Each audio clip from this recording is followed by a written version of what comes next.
ஒரு விவசாயிக்கு நிறைய புறாக்கள் மற்றும் கிளிகள் இருந்தன. புறாக்கள் நிறைய முட்டைகள் போடும், ஆனால் கிளிகள் ஒரு முட்டையும் போடவில்லை. இதனால் விவசாயி கோபத்தில் கிளிகளிடம் கத்தினான், அடித்துவிட்டு விரட்டிவிட்டான். கிளிகள் வேதனையுடன் அழுது கொண்டு ஓடின.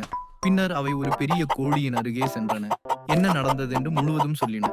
கோழி அவர்களது நிலையை புரிந்து கொண்டு அனைத்து கிளிகளையும் தன்னுடன் மகிழ்ச்சியுடன் வாழ அனுமதித்தது. அப்போது எல்லா கிளிகளும் அந்த கோழியுடன் சந்தோஷமாக இருந்தன. ஆனால் அந்த விவசாயி தெரியாமல் கிளிகளை அடித்து விட்டேன் என்று மிகவும் சோகம் கொண்டு அழுது கொண்டிருந்தான்.